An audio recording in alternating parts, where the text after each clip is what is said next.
আজকের যুব সমাজের দিকে যদি দেখা যায় তাহলে আপনি দেখতে পারবেন চারিদিকে শুধু হতাশা আর হতাশা, চারিদিকে শুধু সীমা লঙ্ঘন করা হয়ে গিয়েছে এবং চারিদিকে সীমা লঙ্ঘন করে শুধু হতাশা আর হতাশা, হতাশা ছাড়া আর কিছু নেই। আজকাল মুসলিম যুবকরা ঘুম থেকে উঠার পরে মোবাইল হাতে নিয়ে কাজ শুরু করে দেয়।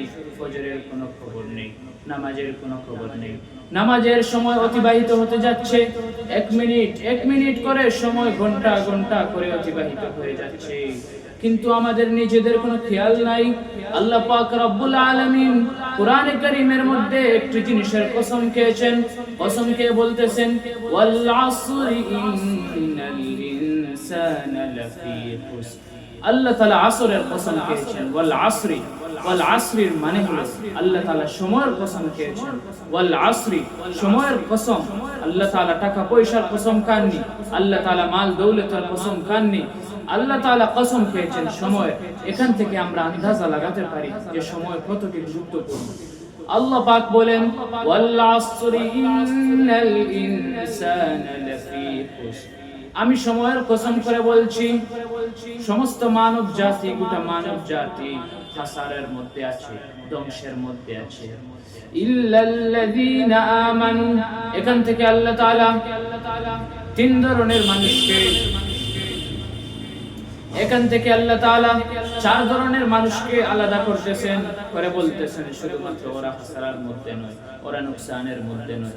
আল্লাহ তাআলা বলতেছেন ইল্লাল্লাযীনা আমানু ওয়া আমিলুস সালিহাতি ওয়া তাওয়াসাউ বিল হাক্কি ওয়া তাওয়াসাউ বিস সাবর। যারা আল্লাহর উপর ঈমান এনেছে, ওয়া আমিলুস সালিহাতি এবং ভালো কাজ করেছে, সৎ কাজ করেছে, সৎ কাজের আদেশ দিয়েছে, ওয়া তাওয়াসাউ বিল হক এবং সত্যের পথে চলেছে, সত্যের আদেশ দিয়েছে, মানুষদেরকে সত্যের কথা বলেছে, ওয়া তাওয়াসাউ বিস সাবর এবং সে নিজে সবর করেছে, মানুষদেরকে সবর করার জন্য আহ্বান করেছে, সবরের সাথে কাজ নিয়েছে। আজ যদি আমরা আমাদের গুনার দিকে চেয়ে দেখি তাহলে হতাশ হওয়া ছাড়া আমার কিছুই নাই, কিন্তু আমাদেরকে হতাশ হওয়া যাবে না, আমাদেরকে নিরাশ হওয়া যাবে না। আল্লাহ পাক রব্বুল আলামিন কোরআনে কারীমের মধ্যে বলে দিয়েছেন ইন্না মাআল উসরি ইউসরা, অর্থাৎ কষ্টের সাথে স্বস্তি আসে, কষ্টের পরই স্বস্তি আসে। আপনি যদি দুনিয়ার জমিনে, আপনি যদি দুনিয়ায় যে কোনো কাজ করেন, প্রথমে আপনাকে কষ্ট করতে হয়, তারপর আপনাকে আরামের মধ্যে পড়তে হয়। আল্লাহ পাক রব্বুল আলামিন কোরআনে কারীমের অপর এক জায়গায় বান্দাদেরকে আশা দিয়ে বলেন কুল ইয়া ইবাদিয়াল্লাযীনা আসরাফু আলা আনফুসিহিম লা তাকনাতু মির রাহমাতিল্লাহ। হে নবী আলাইহিস সালাম, আপনি বলে দিন ইয়া ইবাদিয়াল্লাযীনা, হে আমার বান্দারা, আসরাফু আলা আনফুসিহিম, যারা তোমাদের উপর জিয়াদতি করেছো, যারা তোমরা সীমা লঙ্ঘন করে ফেলেছো, লা তাকনাতু মির রাহমাতিল্লাহ, তোমরা আল্লাহর রহমত থেকে মায়ুস হইও না, তোমরা আল্লাহর রহমত থেকে নিরাশ হইও না। ইন্নাহু হুয়াল গফুরুর রহিম, কারণ আল্লাহ পাক রব্বুল আলামিন খুব বেশি দয়ালু এবং ক্ষমা করনেওয়ালা। একটি সন্তান যদি ওর মা বাবার কাছে কোনো ভুল করে, কোনো অপরাধ করে ফেলে, তখন মা বাবা এত মায়ার হওয়া সত্ত্বেও মা বাবা কখনো ওকে ডাক দিয়ে বলেন না যে তুমি আমার কাছে ক্ষমা চাও, আমি তোমাকে ক্ষমা করে দেব। মা বাবা ক্ষমা করে দেন, ঠিক আছে, কিন্তু মা বাবা এইভাবে মায়ার নজরে ডাক দিয়ে বলেন না তুমি আমার কাছে ক্ষমা চাও, আমি তোমাকে ক্ষমা করে দেব। কিন্তু আল্লাহ রব্বুল আলামিন, তিনি আমাদেরকে বানিয়েছেন, তিনি আমাদেরকে সৃষ্টি করেছেন। আল্লাহ পাক মায়ার নজরে, আল্লাহ পাক মহব্বতের সাথে আমাদেরকে ডাকতেছেন হে পাপী, হে জাহান্নামী বলে আল্লাহ পাক রব্বুল আলামিন আমাদেরকে ডাক দেননি। আল্লাহ পাক বলতেছেন ইয়া ইবাদি, হে আমার বান্দা, ইয়া ইবাদিয়াল্লাযীনা আসরাফু আলা আনফুসিহিম, তুমি ভুল করেছো। মানুষ মাত্র ভুল হয়, মানুষ গুনাহ করে, শয়তান মানুষদেরকে দিয়ে গুনাহ করায়, কিন্তু আল্লাহ চান মানুষ গুনাহ করুক, তারপর আল্লাহর কাছে তওবা করো।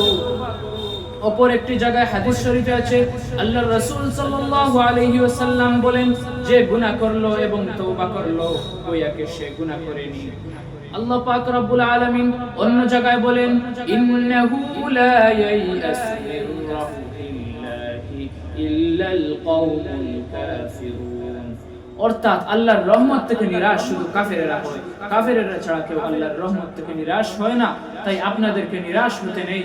আপনি ঘুমের মধ্যে, আপনি যখন সব মানুষ শুয়ে গেল, সব মানুষ যখন শুয়ে গেল, আপনি আপনার বিছানায় গেলেন, গিয়ে মোবাইলে ভিডিও দেখতেছেন, অশ্লীলতা দেখতেছেন, আপনি নামাজ পড়েননি।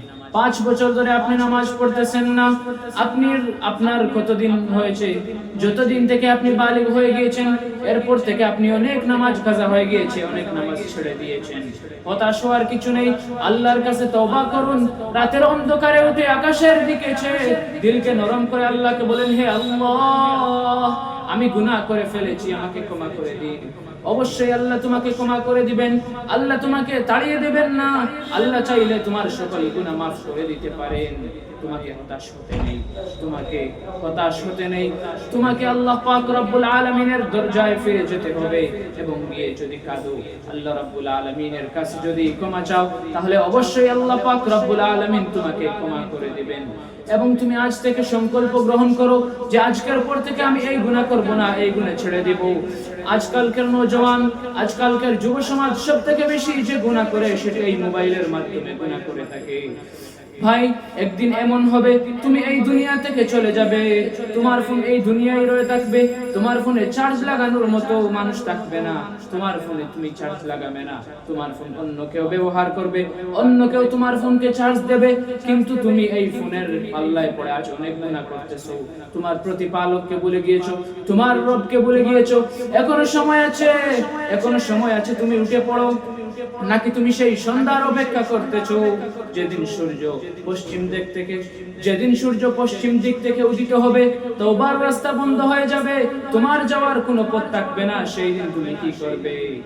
তুমি তোমার নিজেকে একবার প্রশ্ন করে দেখো, আজ যদি আল্লাহ আমাকে ডাক দিয়ে যায়, আজ যদি আমার মৃত্যু হয়ে যায়, তাহলে আমি কি আল্লাহর সামনে মুখ উঁচু করে দাঁড়াতে পারবো? যদি উত্তর না হয়, তাহলে এখনই আপনার অবস্থান আপনি চেনে ফেলুন, এখনই আপনার অবস্থান আপনি চেনে ফেলুন এবং আল্লাহর কাছে রুজু হয়ে যান এবং তওবা করে ফেলুন। আল্লাহ তাআলা বলতেছেন, লা তাকনাতু মির রাহমাতিল্লাহ।